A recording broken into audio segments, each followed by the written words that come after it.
Well, good evening, ladies and gentlemen. Can you hear me okay? Yes, good. Good evening, ladies and gentlemen. My name's Dave Bemment. I look after an organisation called the Lighthouse Agency. We look after celebrities who have a Christian faith and want to go out and share their faith with others. And tonight we have a very special guest. We have JB Gill, formerly of JLS. JLS sold over 10 million records. They had 5 number-1 hits. They had numerous awards, music awards for their songs. And before I introduce JB, let's just have a little bit look at some of the things he's been doing.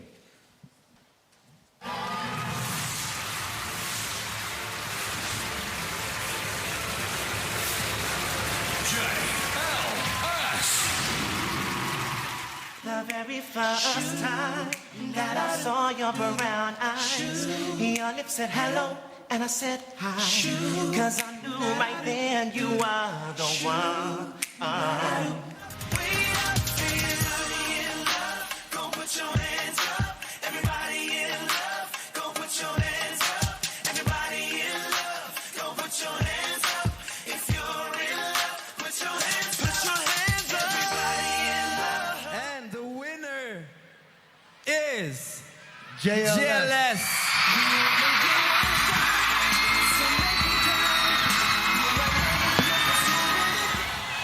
The winner of British single is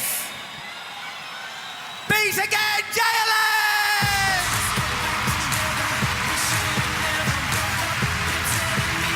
Controversial win here. The smart money was on Cheryl Cole.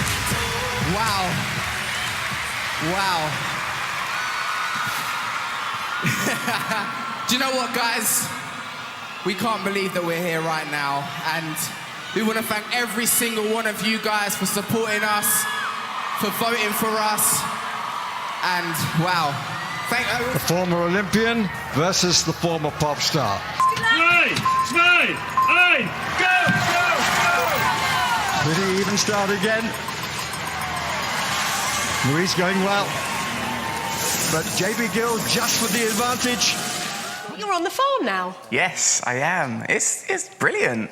I like that little VT there because it was kind of showed the contrast when we were slightly younger and a little bit fresher. But you know, I'm very happy now and loving You really life. are, aren't you? Yeah.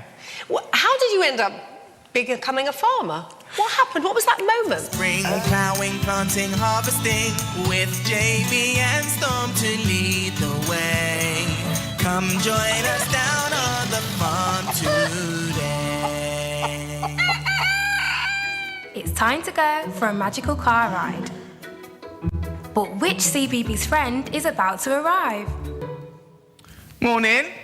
Morning. Hello. Is it Stanley? Hello, Stanley. Do you know who I am? Stanley, morning. Hello, I'm JB. Are you tucked up and ready for tonight's bedtime story? Good. Well, this is a quiet tale about a boy who finds something rather noisy. It's called Here Comes Frankie and is written and illustrated by Tim Hopgood. Thank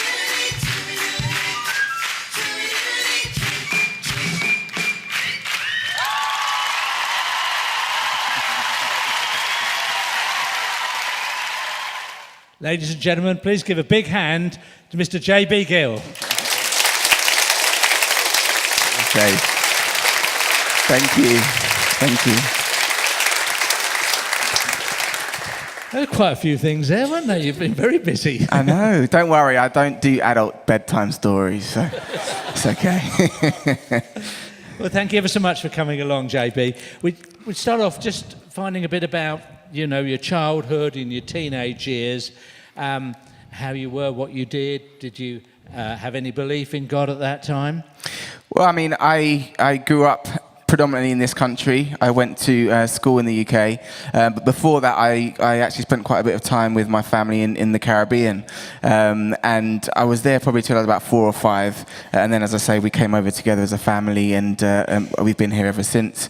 And I did grow up in church. My mum very much a person of faith, and we used to go to a Pentecostal church in the Caribbean, and then when we came over to the UK, and my great aunt as well, she's been incredibly influential for me personally throughout my faith journey over the years.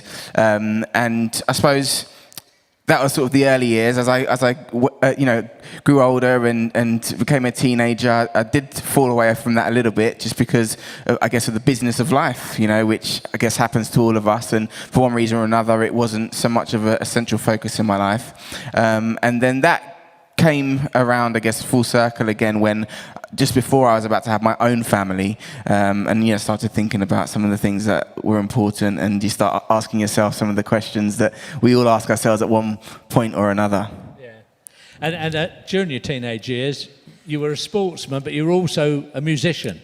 You were very into music. What was your preferred music? What were your influences in music? Well, as you say, I was a keen sportsman. I still am. I really enjoy my sport. And so there was a real battle in my early teens between music and sport.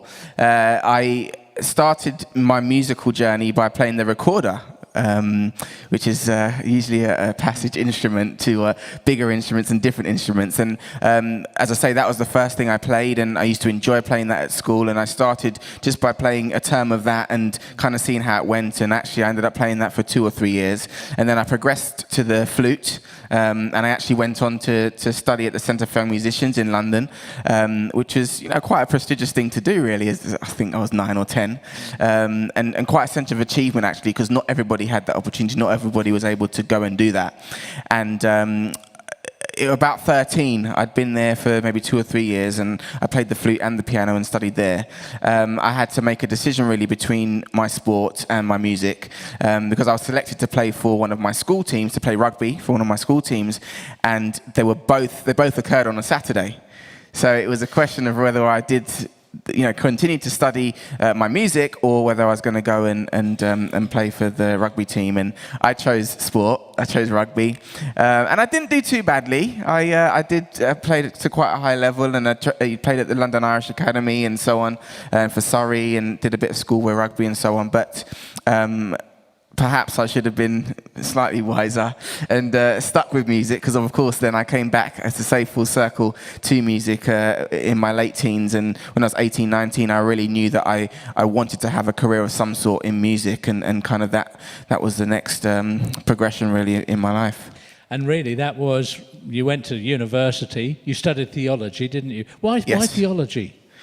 Well, I mean, there was no real reason for studying theology other than that I enjoyed the subject, and I probably took a bit of an easy route out, to be honest. I knew that I probably would have get in a lot of trouble. It wouldn't look too good to my parents, who'd sacrificed a lot to send me to secondary school, if I didn't, just threw university away. But at the same time, I didn't particularly want to go there for any reason, because I as I say, I was pretty set in my ways, saying that I wanted to be involved in music. So I decided to do theology because it was one of my best subjects at school. I enjoyed debating and discussing some of the issues which obviously disputed the world over, and many times over as well. So I really enjoyed it, and it was I knew I'd be able to get some form of degree if I did theology. We won't talk about whether I finished it or not, but there you go. But yes. And of course then your music led you to JLS. Yeah. You formed JLS, and as we've seen, you auditioned for X Factor, you got onto X Factor, and you got to the final.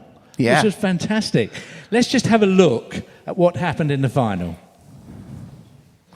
All I can say is the amazing JLS.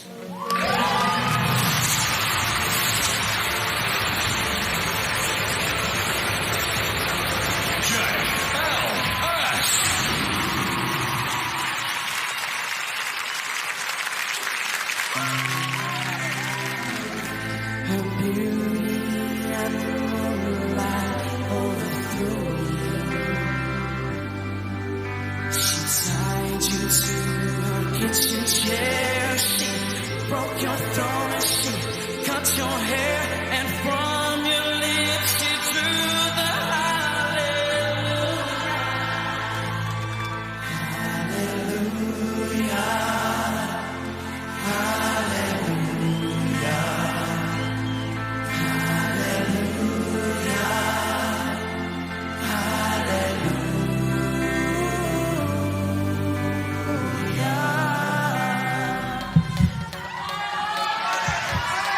I can tell you tonight, we have had 8 million votes. Thank you so much.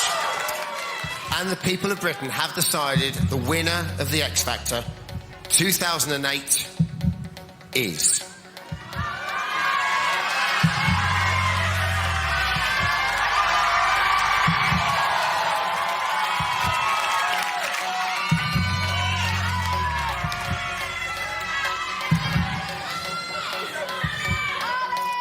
Alexandra. Let's go and remember the gallant runners-up, boy. You've done so well. Congratulations. JLS, everyone.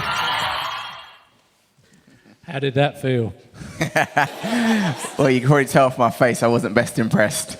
There were mixed feelings, to be honest. I mean, I like to win, so obviously in that moment I was relatively gutted. But at the same time, myself and the boys always knew that being in the final and being, getting that far, that close to winning, was a great platform. And we knew that our focus every week was always to never be last. Basically be the one going home. And then obviously once we were in the final, we knew that anything could happen. So we still had a lot of hope. And that was the one, I think the first year that Simon had said that he wasn't going to sign all of the finalists.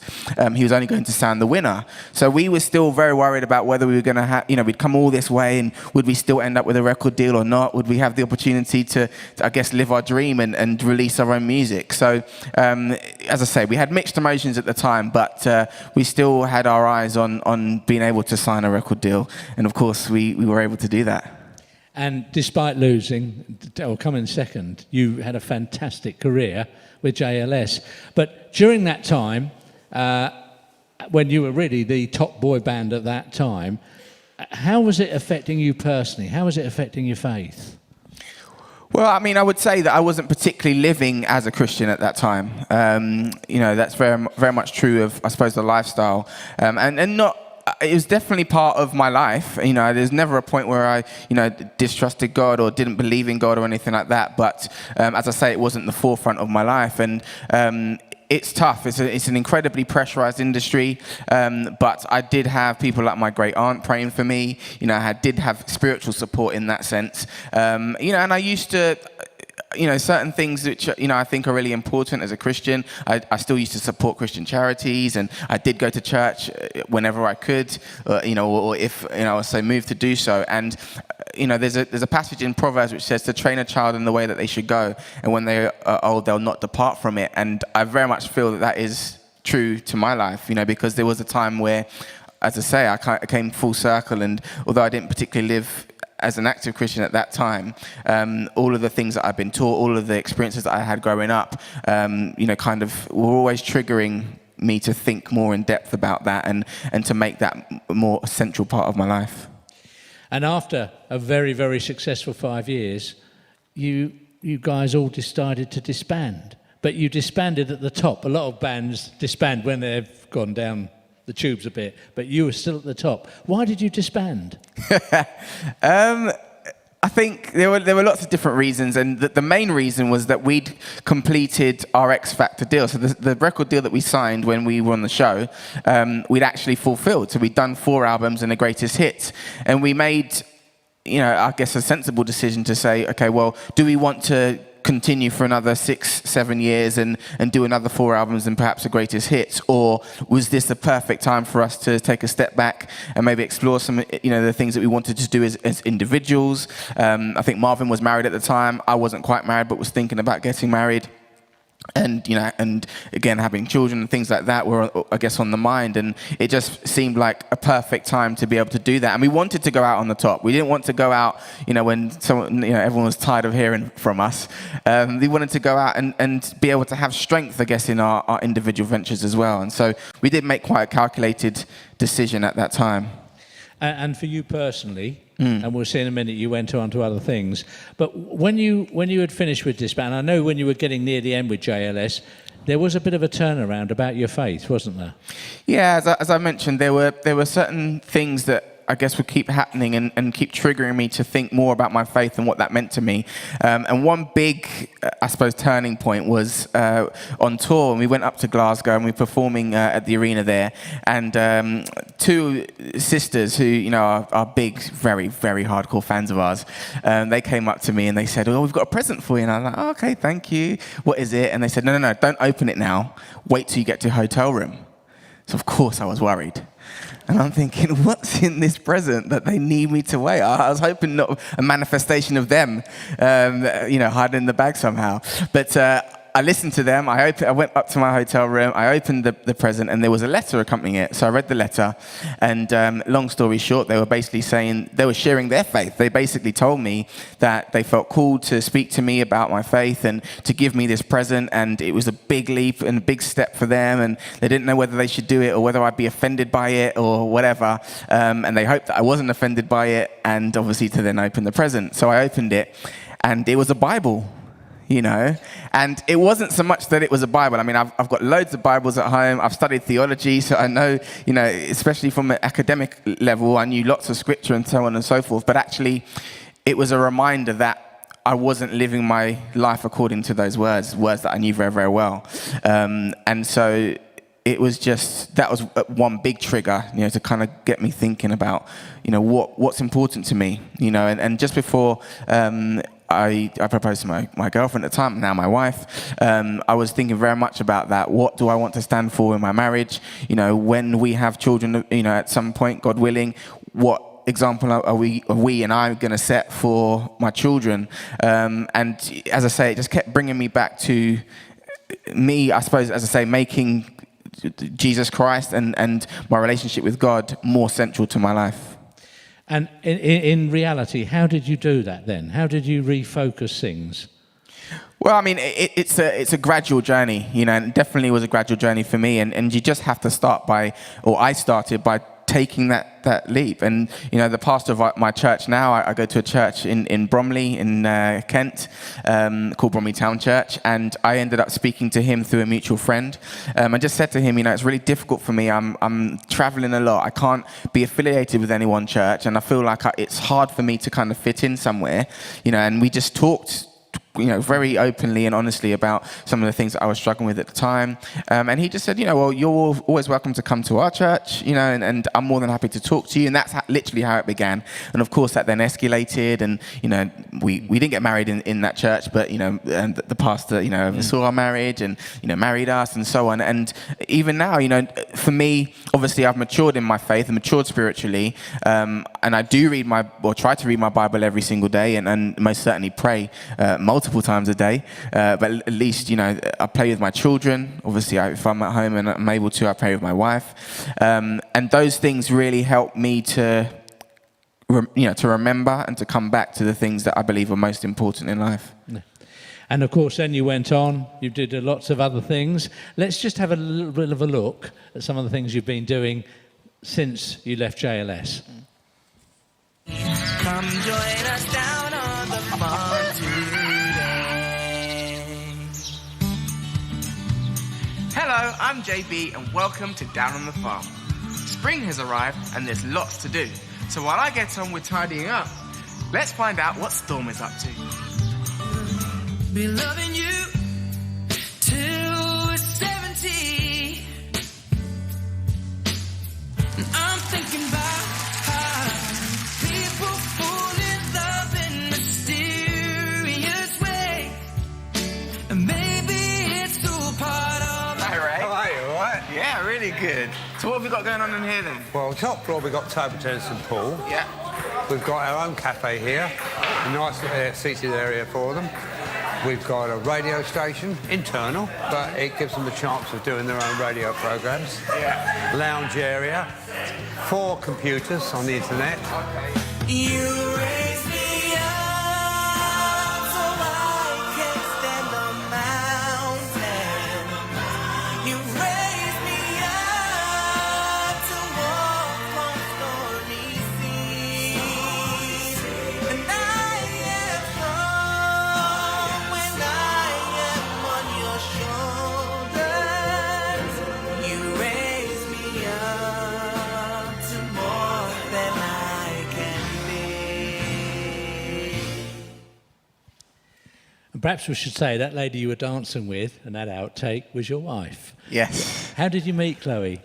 Well, funnily enough, she's a professional dancer, and her first job was on the X Factor the year that we were taking part as contestants. So she's been kind of going alongside me in parallel, or our careers have been going alongside each other's in parallel.